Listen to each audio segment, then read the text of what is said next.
আমন্ত্রণ দিনের বাংলা, আপনাদের সঙ্গে আছে আমি সাইমন রহমান। শুরুতেই সংবাদ শিরোনাম। ডাকসু নির্বাচনে ইসলামী ছাত্র শিবিরের সমর্থিত প্যানেলের নিরঙ্কুশ জয়, কারচুপির অভিযোগ এনে ফলাফল প্রত্যাখ্যান ছাত্রদল সমর্থিত আবিদুলের। এমন ছাত্র রাজনীতি কেউ চায় না যা ফ্যাসিস্ট তৈরি করে, ডাকসু নির্বাচনে বিজয়ীদের অভিনন্দন জানিয়ে বললেন সালাউদ্দিন আহমদ। এবং ৩৩ বছর পর ডাকসু নির্বাচন কাল নেওয়া হয়েছে ব্যাপক নিরাপত্তা, নতুন নেতৃত্ব আমূল পরিবর্তন বয়ে আনবে আশা সাধারণ শিক্ষার্থীদের।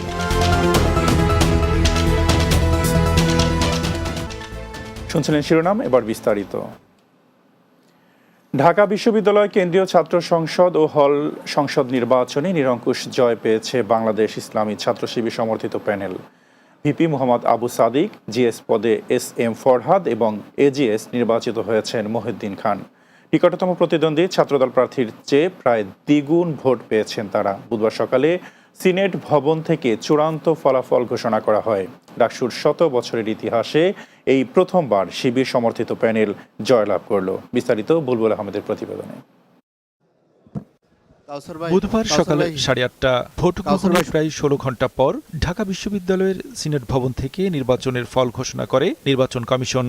মোহাম্মদ আবু সাদিক কায়েম সহসভাপতি, প্রাপ্ত ভোট 14,000।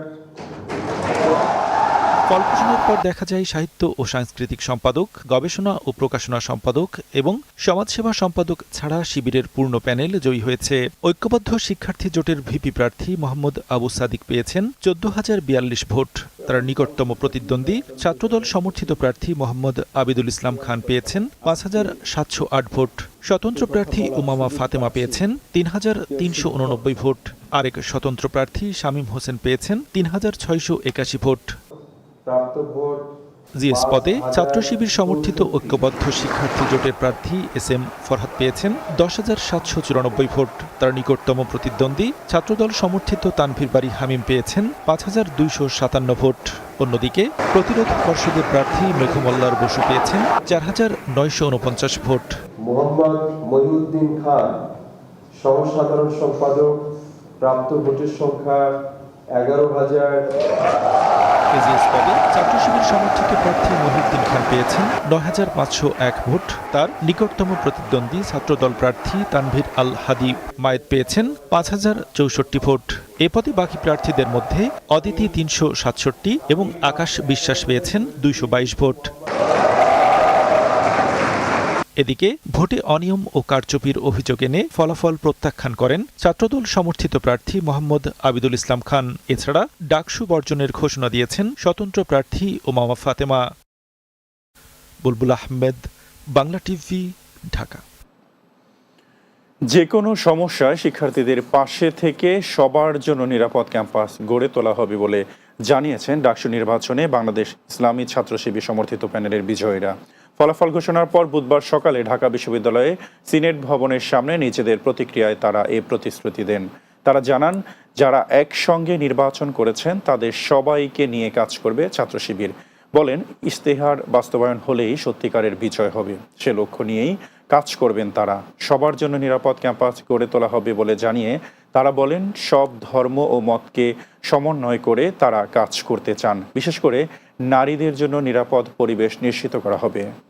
নির্বাচনের মাধ্যমে ঢাকা বিশ্ববিদ্যালয়ের শিক্ষার্থীরা বিজয়ী হয়েছে এবং ডাকসু নির্বাচনের মাধ্যমে জুলাইয়ের আকাঙ্ক্ষা বিজয়ী হয়েছে, শহীদদের আকাঙ্ক্ষা বিজয়ী হয়েছে। ঢাকা বিশ্ববিদ্যালয়ের প্রত্যেকটা শিক্ষার্থী আমার জন্য উপদেষ্টা হয়ে কাজ করবেন। একই সাথে আমাদের কারো দ্বারা কোনোভাবে যাতে কোনো আমাদের খেয়ানত না হয়, শিক্ষার্থীদের প্রত্যাশার খেয়ানত না হয়। ঢাকা বিশ্ববিদ্যালয় কেন্দ্রীয় ছাত্র সংসদ ডাকসু নির্বাচনে যারা বিজয়ী হয়েছেন তাদের অভিনন্দন জানিয়েছেন বিএনপির স্থায়ী কমিটির সদস্য সালাউদ্দিন আহমদ। বুধবার জাতীয়তাবাদী মহিলা দলের ৪৭তম প্রতিষ্ঠাবার্ষিকী উপলক্ষে রাজধানীর ডিপ্লোমা ইঞ্জিনিয়ার্স ইনস্টিটিউশনে আয়োজিত আলোচনা সভায় বক্তব্যে তিনি অভিনন্দন জানান। সালাউদ্দিন আহমদ বলেন, যেহেতু বহুদিন পর নির্বাচন হয়েছে তাই কিছু ত্রুটি বিচ্যুতি হয়েছে। ডাকসু নির্বাচন জাতীয় নির্বাচনে কোনো প্রভাব ফেলবে কিনা এমন প্রশ্নের উত্তরে তিনি বলেন, জাতীয় অথবা বড় দলের ব্যানারে যারা ডাকসুতে নির্বাচিত হয়েছে তাদের মধ্যে অনেকেই জাতীয় সংসদে গেছে। বিএনপির স্থায়ী কমিটির সদস্য আরও বলেন, এমন ছাত্র রাজনীতি কেউ চায় না যে রাজনীতি ফ্যাসিস্ট তৈরি করে। স্বনামে ছাত্র সংসদ নির্বাচনে অংশগ্রহণ করতে চায়নি, তার একটা উদ্দেশ্য তো অবশ্যই আছে। যারা আজকে জয়ী হয়েছে তাদের দেখলাম প্যানেলটা ছিল ঐক্যবদ্ধ শিক্ষার্থী জোট। সেই ব্যানারে যারা জয়ী হয়েছে আমি আবারও ব্যক্তিগতভাবে তাদেরকে অভিনন্দন জানাই। একদলীয় রাষ্ট্র ব্যবস্থা কামনা না করি তাহলে আমাদেরকে নতুন গণতান্ত্রিক রাজনৈতিক সংস্কৃতির ধারাবাহিকতা বজায় রাখতে হবে, চর্চা করতে হবে, অপসংস্কৃতিকে বিলুপ্ত করতে পারবো, অপসারিত করতে পারবো। আগামীকাল অনুষ্ঠিত হতে যাচ্ছে জাহাঙ্গীরনগর বিশ্ববিদ্যালয়ে কেন্দ্রীয় শিক্ষার্থী সংসদ ও হল সংসদ নির্বাচন। ইতোমধ্যে শেষ হয়েছে প্রচারণা। সুষ্ঠু ও নিরপেক্ষ নির্বাচন করতে পুরোপুরি প্রস্তুত জাবি নির্বাচন কমিশন। নেওয়া হয়েছে ব্যাপক নিরাপত্তা ব্যবস্থা। নির্বাচনের ফলাফলের যোগ্য ও নতুন নেতৃত্ব ক্যাম্পাস জুড়ে আমূল পরিবর্তন বয়ে আনবে, এমনটাই আশাবাদ সাধারণ শিক্ষার্থীদের। আশুলিয়া প্রতিনিধি আলমগীর হোসেন নীরবের প্রতিবেদন, জানাচ্ছেন অরুণ নাসির। ৩৩ বছর পর আগামীকাল জাহাঙ্গীরনগর বিশ্ববিদ্যালয়ের কেন্দ্রীয় শিক্ষার্থী সংসদ ও হল সংসদ নির্বাচন অনুষ্ঠিত হবে। সকাল ৯টা থেকে বিকেল ৫টা পর্যন্ত চলবে জাকসু নির্বাচনের ভোট গ্রহণ। এবারের নির্বাচনে ভোটার প্রায় ১২,০০০। জাকসু নির্বাচনে ২৫টি পদের বিপরীতে লড়ছেন ১৭৯ জন প্রার্থী। এই নির্বাচন শুধু নেতৃত্ব বাছাই নয়, এটি যেন শিক্ষার্থীদের অধিকার, স্বপ্ন আর ভবিষ্যতের প্রতিচ্ছবি হয়, সেটাই প্রত্যাশা শিক্ষার্থীদের। প্রার্থীদের কাছে এই চাওয়াই থাকবে যাতে ক্যাম্পাসটা একটা সুন্দর স্বচ্ছতা ও জবাবদিহিতার আওতায় আনতে পারে। আশা করব যে নির্বাচন বা নির্বাচনের পরেও যেন পরিস্থিতিটা এরকম শিথিল বা স্বাভাবিক থাকে। সাইবার বুলিং এর কারণে নারী প্রার্থীর সংখ্যা এবারে কম বলে অভিযোগ জাকসু নির্বাচনের সাংস্কৃতিক সম্পাদক পদপ্রার্থী জান্নাতুল ফেরদৌস রাত্রি। নারীদের সাইবার বুলিং খুবই দুঃখজনক একটা ব্যাপার। আমি নারী হয়ে আমার ভিতরে ভীষণ রকমের একটা ক্রোধ এবং রাগ কাজ করে এই ব্যাপার। শিক্ষাবান্ধব ক্যাম্পাস গড়ার প্রতিশ্রুতি বাংলাদেশ শিবির সমর্থিত ভিপি পদপ্রার্থীর। নির্বাচিত হতে পারি, আমরা স্টুডেন্টদের কাছে প্রতিশ্রুতি দিতে চাই, আমরা স্টুডেন্টদের জন্যই কাজ করব, স্টুডেন্টদের শিক্ষার্থী বান্ধব কাজগুলোই করব। শিক্ষার্থীদের যৌক্তিক দাবিতে কাজ করার প্রতিশ্রুতি সহ সমাজসেবা ও মানব সম্পদ উন্নয়ন বিষয়ক সম্পাদক পদপ্রার্থী সাদি এমরোজ ইলার। এই সকল যৌক্তিক দাবিতে তারা তাদের পাশে থেকেছি, আমরা সবসময় তাদের যৌক্তিক দাবিতে আমরা পাশে থেকেছি এবং আমরা যদি জাকসু নির্বাচন হেরেও যাই তারপরেও আমরা শিক্ষার্থীদের পাশে সব সময়ই থাকবো। এই নির্বাচন উৎসবমুখর পরিবেশে অনুষ্ঠিত হবে বলে আশাবাদী জাকসু নির্বাচন কমিশন। আমাদের জাকসুর প্রেসিডেন্ট মহোদয় মাননীয় উপাচার্য স্যারের পরামর্শে আমরা কাজ করে যাচ্ছি। আমরা আশা করি এই নির্বাচনটি একটি উৎসবমুখর পরিবেশে অনুষ্ঠিত হবে। ভোটের নিরাপত্তায় বিশ্ববিদ্যালয়ের 12টি গেইটে আইন শৃঙ্খলা বাহিনীর সদস্যদের বাড়তি নজরদারির ব্যবস্থা করা হয়েছে। News desk, Bangla TV. রাজধানীর গুলশানের হোটেলে অ্যারিস্টোক্র্যাট ইনে অনুষ্ঠিত হলো টেস্ট এশিয়া ফেস্টিভ্যাল 2025-এর প্রিভিউ রোড শো। মঙ্গলবার সন্ধ্যা 6টা থেকে রাত 10টা পর্যন্ত রাজধানীর গুলশানের একটি হোটেলে এই শো অনুষ্ঠিত হয়। অনুষ্ঠানের উদ্বোধন করেন বাংলাদেশে নিযুক্ত ফিলিপাইনের রাষ্ট্রদূত এক্সিলেন্সি নিনা পি ক্যাঙ্গোলেট। এ সময় উপস্থিত ছিলেন পরিবেশ, বন ও জলবায়ু পরিবর্তন বিষয়ক উপদেষ্টা সৈয়দা রিজওয়ানা হাসান, সাংবাদিক ও গায়িকা শামীমা মুন্নি এবং রেলওয়ে পুলিশের অতিরিক্ত মহাপরিদর্শক সর্দার তমিজুদ্দিন আহমেদ সহ কূটনৈতিক প্রতিনিধি, কর্পোরেট নেতৃবৃন্দ ও গণমাধ্যমের সদস্যরা। উদ্বোধনের পরপরই বিশ্বখ্যাত শেফ টমি মিয়া MBE অতিথিদের জন্য নিজ হাতে তৈরি খাবার পরিবেশন করেন। এশিয়ায় খাদ্য ও সংস্কৃতিকে বিশ্ব মঞ্চে তুলে ধরতেই এই আয়োজন বলে জানান আয়োজকরা। If you come to Bangladesh, they used to say that the only recreation the Bangladeshis have is food and around food. আজকে আমরা স্ট্রিট ফুড, বিভিন্ন দেশের যে এশিয়ান কান্ট্রির স্ট্রিট ফুড স্যাম্পল দিছি। মেইন ফেস্টিভ্যালটা হবে সিলেটে 21-22 তারিখ নভেম্বর। দিনের বাংলা নিচ্ছে একটি বিরতি, ফিরে এসে অন্যান্য সংবাদের সঙ্গে আরও যা থাকছে। ভাঙ্গায় 2 দিন ধরে মহাসড়ক অবরোধ, ঢাকার সঙ্গে বিচ্ছিন্ন দক্ষিণবঙ্গের যোগাযোগ।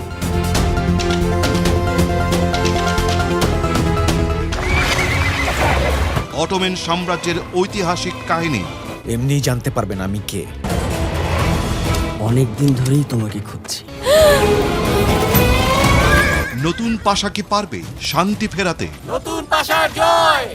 যেভাবে হোক হেন্নাকে খুঁজে বের করুন। আমাদের ওখানে একবার আসুন পাশা, আপনার ভালো লাগবে।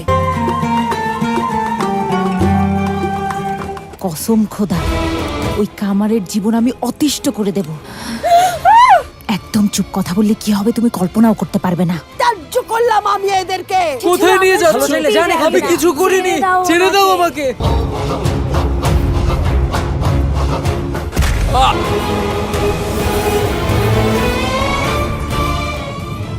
দ্বন্দ্ব সংঘাত, হত্যা, রাজনীতি, প্রেম বিরহ, লোভ লালসার প্রতিচ্ছবি নিয়ে মিস্টার নুডলস নিবেদিত ধারাবাহিক সুলতানি হেরেম দেখবেন প্রতি শনি থেকে সোমবার রাত 8:30 বাংলা টিভি এলো রে, বাংলা টিভি এলো, লন্ডন শহরে বাংলা টিভি প্রকাশ পেল। আবার নতুন রূপে ফিরে আসছে বাংলা ভাষার প্রথম satellite TV channel Bangla TV Europe. এবার আরো আধুনিক ও দ্রুত সেবা দেওয়ার লক্ষ্যে বাংলা টিভি ইউরোপ প্রচারিত হবে অনলাইনে নিজস্ব ওটিটি প্ল্যাটফর্ম ঘুটটিতে। আপনার মোবাইল কিংবা ল্যাপটপে 24 ঘন্টার বিনোদন নিয়ে আসছে বাংলা টিভি ইউরোপ। আপনার বাড়ির অ্যান্ড্রয়েড বা স্মার্ট টিভিতে অ্যাপটি ডাউনলোড করেও দেখতে পাবেন বাংলা টিভি ইউরোপ।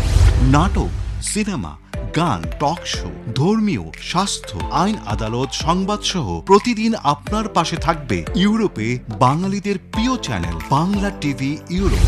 অনলাইনে বিনা খরচে একসাথে পাবেন সবকিছু। ভীষণ ব্যস্ততার মাঝে আপনার প্রশান্তি বাংলা টিভি। আপনার বাবা সে কোথায় আছে এখন, কি অবস্থায় আছে? আমরা বিগত 10 থেকে 12 বছরের মতো ওনাকে খোঁজাখুঁজি করতেছি, এখন পর্যন্ত আমরা ওনার কোনো সন্ধান পাইনি। আপনার ভাই আসলে কিভাবে নিখোঁজ হয়েছিল? আমার ভাইকে নামানোর পর চোখ বাঁধা ছিল ওর কালো কাপড় দিয়ে। আল্লাহ তাআলা চাইলে হয়তো বা আমার ভাই চলে আসবে ইনশাআল্লাহ। তো 27 তারিখ রাত 12টা কি 11টার দিকে কিছু মানুষ আমাদের বাসায় যায়। মানে এরকম একটা অবস্থা, আমাদের যে দরজায় একটা ডোরবেল থাকে যেটাতে আমরা দেখতে পারি বাড়ি কেউ আছে কিনা, সেই জিনিসটা তারা বন্ধ করে রেখেছে। ছেলে ফিরে আসার জন্য আপনার কি মনে হয়? বাবা রে, কি মনে হয়, একটা সন্তান হারা মায়ের যে কত যন্ত্রণা, একটা সন্তানকে পাওয়ার জন্য যে মায়ের কত সাধনা। গত 15 বছরের সেই সব নিষ্পেষণ এবং যাতনার কথা নিয়ে আমরা সাজিয়েছি আমাদের বিপন্ন সময় নামের এই আজকের অনুষ্ঠান। বিপন্ন সময় দেখবেন প্রতি বৃহস্পতিবার রাত 8:30। সে গল্প কখনো দুঃখের, কখনো সুখের। আমার মা মারা যাওয়ার 2 মাস পরে আমার আব্বু আবার বিয়ে করে। এই গল্পের মধ্যে থাকে নানান উত্থান, নানান পতন। আমার বাবার স্বপ্ন বাবাকে বাড়ি করে দেওয়া। ইনশাআল্লাহ কিছুদিন পরে বাবাকে বাড়ি করে দেব। আমারও অনেক সার্টিফিকেট থাকবে। আমি একটা জায়গায় গিয়ে দাঁড়াবো যেখান থেকে পিছন থেকে আমাকে দেখে বলবা যে হ্যাঁ, এ আমাদের বাড়ির কেউ ছিল। বলে বোঝাইতে পারবো না, আমি টোটালি প্রায় 3 মাসের মতো গড়বন্দি ছিল। কেউ বা কখনো বা এতটাই হেরে যান যে আর ঘুরে দাঁড়াতে পারেন না। বাইক অ্যাক্সিডেন্টে মারা যায়। মাসে 50 লাখ টাকার মতো হয়তো, এখন 1 কোটি টাকা চলে আসছে। আগরটা লেগেছিল আমার গোডাউনে। কত টাকার মাল ছিল ওখানে? প্রায় 70 লাখ টাকা প্লাস। নিজেকে একটু অন্য উচ্চতায় নিয়ে যাওয়ার জন্য সে উদ্যোক্তা হওয়ার স্বপ্ন দেখেছে। এবং আমাদের বাড়ি ছিল রাস্তার পাশে, অনেক মানুষ লঞ্চ থেকে নেমে চলে যাচ্ছে, কিন্তু আমার বাবা। মানুষের আনন্দ বেদনা ও সাফল্য গাথা নিয়ে অনুষ্ঠান আমার গল্প দেখবেন প্রতি বুধবার বিকেল 4টায়। প্রবাসী ভাই বোনদের বিভিন্ন স্বার্থ সংশ্লিষ্ট বিষয় নিয়ে কথা বলি। ব্রিটেনে কত সাল থেকে শুরু হয়েছিল? ফুল ওয়েজেসটা তারা কিন্তু দিয়ে দিত বাংলাদেশ স্বাধীন হওয়ার জন্য। আর কি কি জায়গা আমাদের ডেভেলপ করা উচিত হার্ড স্কিলের জন্য? এনএসডিএ থেকে আমরা যে কারিকুলাম আমরা এখন ফলো করছি, আমি বিশ্বাস করি যে তারা দেশের বাইরে গিয়ে ভালো থাকবে। ভাষার দক্ষতা উন্নয়ন করার জন্য পদ্ধতিগুলো কি? যে কোনো ভাষা শেখার ক্ষেত্রে আমাদের শুরু করা উচিত লিসনিং দিয়ে। নতুন বাজার সৃষ্টি আমাদের কতটুকু হচ্ছে? যে একটা রেগুলার মার্কেট রিসার্চের জায়গা দরকার এখানে, সেটা সরকারিভাবেই দরকার, যেহেতু এটা একটা দীর্ঘ সময়ের একটা ব্যাপার। মালয়েশিয়াতে কবে গিয়েছিলেন এবং কিভাবে আপনি এই ব্যবসার সঙ্গে সম্পৃক্ত হলেন? বিভিন্ন সেক্টরে, যেমন ম্যানুফ্যাকচারিং, কনস্ট্রাকশন, এই দুটো সেক্টর হচ্ছে সবচেয়ে বেশি। তারপর 3rd নাম্বার হচ্ছে প্ল্যান্টেশন। থাইল্যান্ডে ব্যবসার বিষয়টি আসলো আপনার? থাইল্যান্ডের বিভিন্ন সুযোগ সুবিধা, থাইল্যান্ডের মানুষের ব্যবহার, ওখানকার ব্যবসায়িক সেটআপ দেখে আমি 2015 প্রবাসীদের স্বার্থ সংশ্লিষ্ট বিষয় নিয়ে সরাসরি অনুষ্ঠান প্রবাস সংলাপ দেখবেন প্রতি শনিবার রাত 9:30। বাংলা টিভির নিয়মিত আয়োজন প্রবাসে বাংলার মুখ অনুষ্ঠান। প্রবাসীদের জন্য এক্স্যাক্টলি আমি এই পর্যন্ত যুদ্ধ করে আসছি বলা চলে। হ্যাঁ, বাংলাদেশকে রিপ্রেজেন্টেটিভ করতে হবে আমাদের ইটালিতেও। যারা বাংলাদেশ থেকে আসতে চায়, কোনো বিষয়ে জানবার প্রয়োজন হয়, আমরা তার কাছে ছুটে গেছি। আপনার মতো সবারই মনের একই ধরনের একটা, এর কারণ কি এবং এর উত্তরণের উপায়।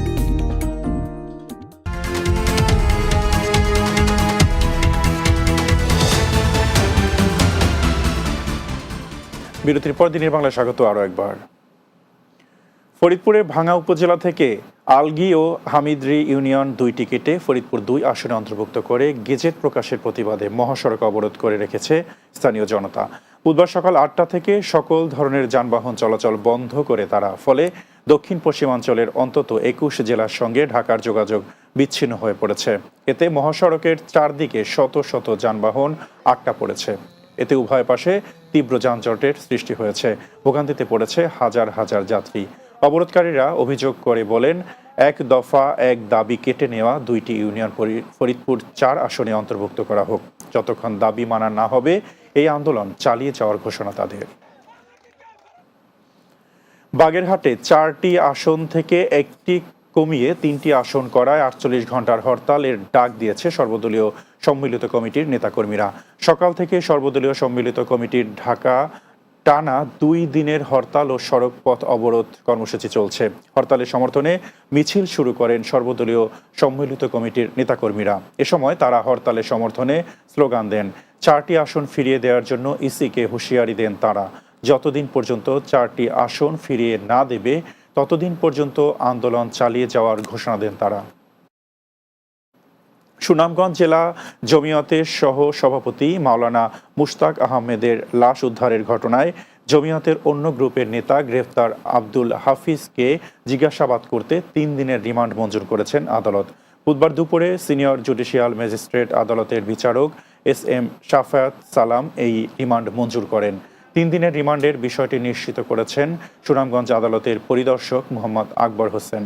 এই ঘটনায় গত রবিবার মুশতাক আহমেদের স্ত্রী রুবি বেগম বাদী হয়ে দিরাই থানায় হত্যা মামলা দায়ের করে। পরে সিলেট শহর থেকে আব্দুল হাফিজকে গ্রেফতার করে পুলিশ। ঢাকা বিশ্ববিদ্যালয় কেন্দ্রীয় ছাত্র সংসদ ডাকসু নির্বাচন ঘিরে ছাত্রদলের প্রার্থীদের শুভকামনা জানিয়ে ফেসবুকে পোস্ট দেয়া ব্রাহ্মণবাড়িয়া সদর মডেল থানার ওসি মোজাফফর হোসেনকে প্রত্যাহার করা হয়েছে। বুধবার সকালে প্রত্যাহারের বিষয়টি জানান ব্রাহ্মণবাড়িয়া সদর সার্কেলের অতিরিক্ত police super MM Rakibur Reza. তিনি জানান, সদর মডেল থানার ওসি মোজাফফর হোসেনকে প্রত্যাহার করে পুলিশ লাইনে যুক্ত করা হয়েছে। তার স্থলে দায়িত্ব দেওয়া হয়েছে নাসিরনগর থানার ওসি আজহারুল ইসলামকে। দেশব্যাপী কৃমি প্রতিরোধ ক্যাম্পেইনের অংশ হিসেবে বাগেরহাটে 2 দিনব্যাপী কর্মসূচির উদ্বোধন করা হয়েছে। বুধবার সকালে সোশ্যাল মার্কেটিং কোম্পানি SMC আয়োজনে বাগেরহাটের ফকিরহাটের জমজম মেডিকেল হল প্রাঙ্গণে এই কর্মসূচির উদ্বোধন করেন SMC পরিচালনা পরিষদের চেয়ারম্যান ফারুক আহমেদ। এ সময় SMC বোর্ড অব ডাইরেক্টরস এর পরিচালক ও সরকারের সাবেক অর্থ সচিব সিদ্দিকুর রহমান চৌধুরী, SMCর ব্যবস্থাপনা পরিচালক ও প্রধান নির্বাহী কর্মকর্তা তসলিম উদ্দিন খান এবং SMC এন্টারপ্রাইজ লিমিটেডের ব্যবস্থাপনা পরিচালক সাইফ উদ্দিন নাসির সহ অন্যান্যরা উপস্থিত ছিলেন। রাজশাহীতে বিএনপির প্রতিষ্ঠা বার্ষিকী ও তারেক রহমানের ঘোষিত 31 দফা বাস্তবায়ন উপলক্ষে মতবিনিময় ও আলোচনা সভা অনুষ্ঠিত হয়েছে। পুঠিয়া উপজেলার গোপালহাটি মডেল সরকারি প্রাথমিক বিদ্যালয়ে মাঠে এই মতবিনিময় সভার আয়োজন করা হয়। অনুষ্ঠানে যুক্তরাজ্য জিয়া পরিষদ vice president barrister Rezaul Karim, Puthia union বিএনপির সাবেক সভাপতি আনিসুর রহমান সহ অন্যান্যরা উপস্থিত ছিলেন। এ সময় ব্যারিস্টার রেজাউল করিম বলেন, বিএনপির 31 দফা বাংলাদেশের জনগণের জন্য মুক্তির সনদ। আগামীতে বাংলাদেশকে একটি শক্তিশালী রাষ্ট্র হিসাবে গড়ে তুলতে হলে সবাইকে ঐক্যবদ্ধ হয়ে কাজ করার আহ্বান জানান তিনি। বাংলাদেশ জাতীয়তাবাদী মহিলা দলের 47তম প্রতিষ্ঠাবার্ষিকী উপলক্ষে পাবনার ঈশ্বরদীতে র্যালি ও আলোচনা সভা অনুষ্ঠিত হয়েছে। ঈশ্বরদী শহরের রেলগেটের 0 পয়েন্টে বিএনপির দলীয় কার্যালয়ের জাতীয় ও দলীয় পতাকা উত্তোলন ও সমাবেশ অনুষ্ঠিত হয়। মহিলা দলনেত্রী শামীমা সাথীর সভাপতিত্বে এতে প্রধান অতিথি হিসাবে বক্তব্য দেন ঈশ্বরদী উপজেলা বিএনপির সাবেক সভাপতি শামসুদ্দিন আহমেদ মালিথা। বক্তব্য দেন বিএনপি নেতা আহসান হাবিব, ফজলুর রহমান, আনোয়ার হোসেন, জনি ও মহিলা দলের নেত্রী বেবি বেগম সহ অন্যান্যরা। পরে রেলগেট দলীয় কার্যালয়ের সামনে থেকে র্যালি বের হয়। বরিশালের আগরঝাড়া ইউপি সদস্য ইউনিয়নের যুবলীগ নেতা সহ 4 জনকে ইয়াবা সহ গ্রেপ্তার করেছে পুলিশ। এই ঘটনায় পুলিশ বাদী হয়ে থানায় মাদকদ্রব্য নিয়ন্ত্রণ ও সরকারি কাজে বাধা দেওয়ার ঘটনায় মামলা করা হয়। আগরঝাড়া থানার ভারপ্রাপ্ত কর্মকর্তা অলিউল ইসলাম জানান, উপজেলার রত্নপুর ইউনিয়নের কাজিরহাটে চেকপোস্টে ৬৫ পিস ইয়াবা সহ মাদক কারবারি জহিরুল ইসলাম ও তপু তালুকদারকে গ্রেপ্তার করা হয়েছে। তাদের তথ্যে পুলিশ অভিযান চালিয়ে বাগদা গ্রামের মাদক কারবারি মোহাম্মদ শাহ আলম মিয়াকে ১০০ পিস ইয়াবা সহ আটক করে। এ সময় বাগদা ইউনিয়নের ৩ নম্বর ওয়ার্ডের ইউপি সদস্য ও ইউনিয়ন যুবলীগ সহসভাপতি মোহাম্মদ শামীম মিয়া ওরফে নিকচন ইয়াবা উদ্ধার কাজে পুলিশকে সহযোগিতা না করে শাহ আলমের পক্ষ নিয়ে খারাপ ব্যবহার করেন। এই কারণে তাকেও গ্রেপ্তার করা হয়েছে। দিনের বাংলা নিচ্ছি আরও একটি বিরতি কিছুক্ষণের মধ্যে।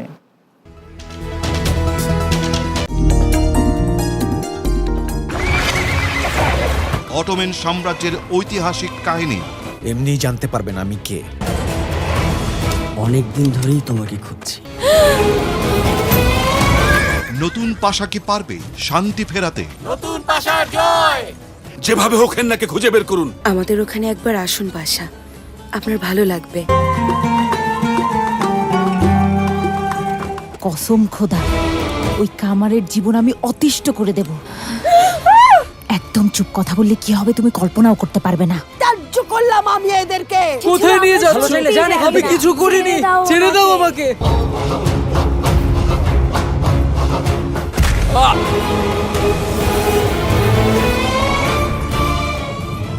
দ্বন্দ্ব সংঘাত, হত্যা, রাজনীতি, প্রেম বিরহ, লোভ লালসার প্রতিচ্ছবি নিয়ে মিস্টার নুডলস নিবেদিত ধারাবাহিক সুলতানি হেরেম দেখবেন প্রতি শনি থেকে সোমবার রাত 8:30 মিনিটে। বাংলা টিভি এলো রে, বাংলা টিভি এলো, লন্ডন শহরে বাংলা টিভি প্রকাশ পেল।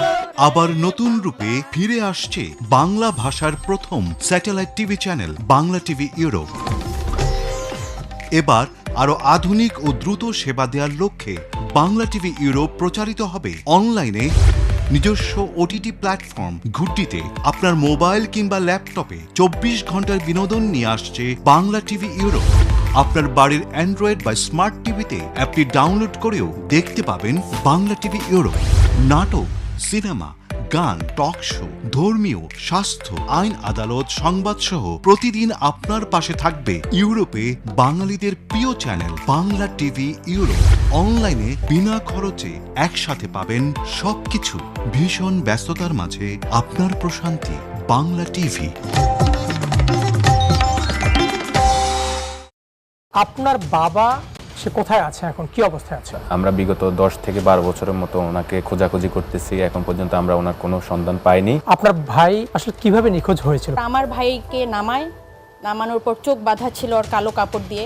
আল্লাহ তাআলা চাইলে হয়তো বা আমার ভাই চলে আসবে ইনশাআল্লাহ। তো 27 তারিখ রাত 12টা কি 11টার দিকে কিছু মানুষ আমাদের বাসায় যায়। মানে এরকম একটা অবস্থা, আমাদের যে দরজায় একটা ডোরবেল থাকে যেটাতে আমরা দেখতে পারি বাইরে কেউ আছে কিনা, সেই জিনিসটা তারা বন্ধ করে রেখেছে। ছেলে ফিরে আসার জন্য আপনার কি মনে হয়? বাবা রে, কি মনে হয় একটা সন্তান হারা মায়ের যে কত যন্ত্রণা, একটা সন্তানকে পাওয়ার জন্য যে মায়ের কত সাধনা। গত 15 বছরের সেই সব নিষ্পেষণ এবং যাতনার কথা নিয়ে আমরা সাজিয়েছি আমাদের বিপন্ন সময় নামের এই আজকের অনুষ্ঠান।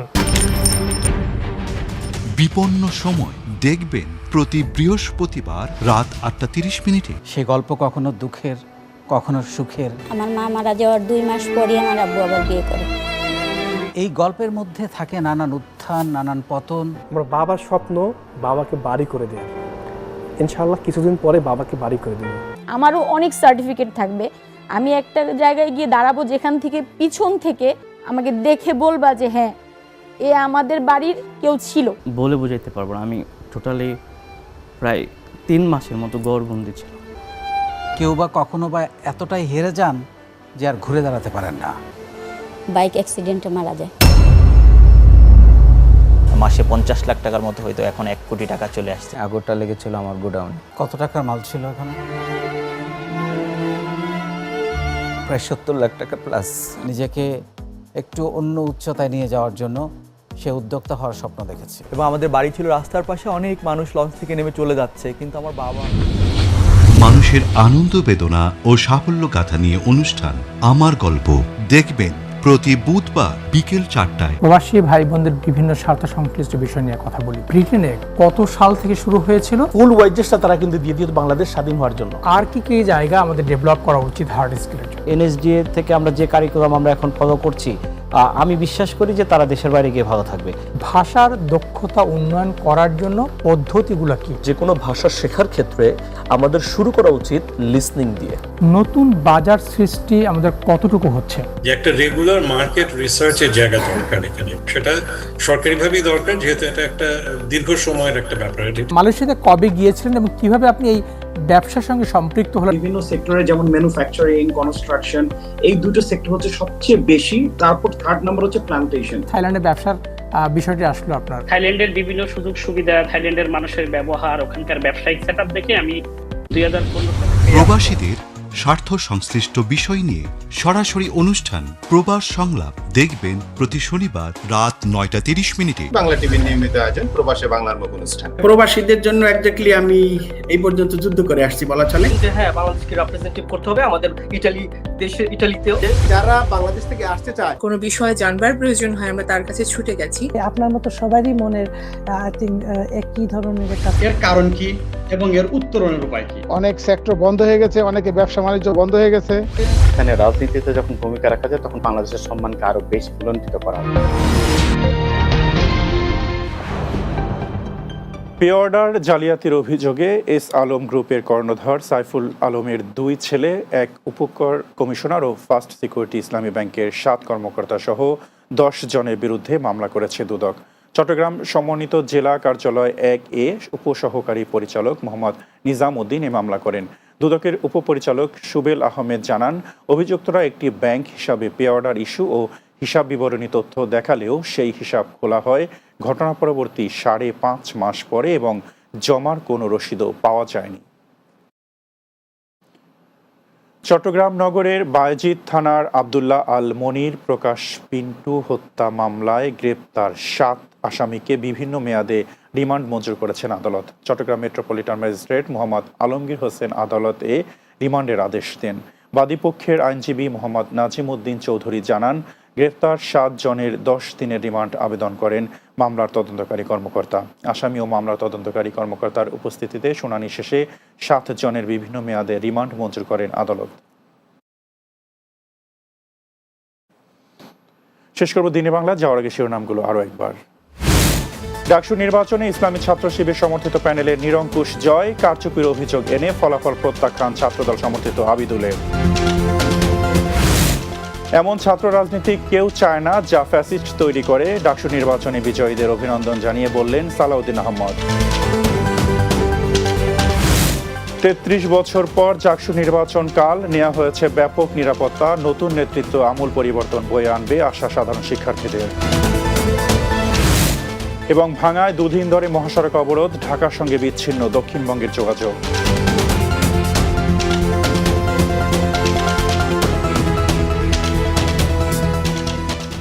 দর্শক, এই ছিল দিনের বাংলা। আমাদের পরবর্তী সংবাদ রাত 9টায় রাতের বাংলা দেখার আমন্ত্রণ রইল। এতক্ষণ সাথে থাকার জন্য ধন্যবাদ সবাইকে।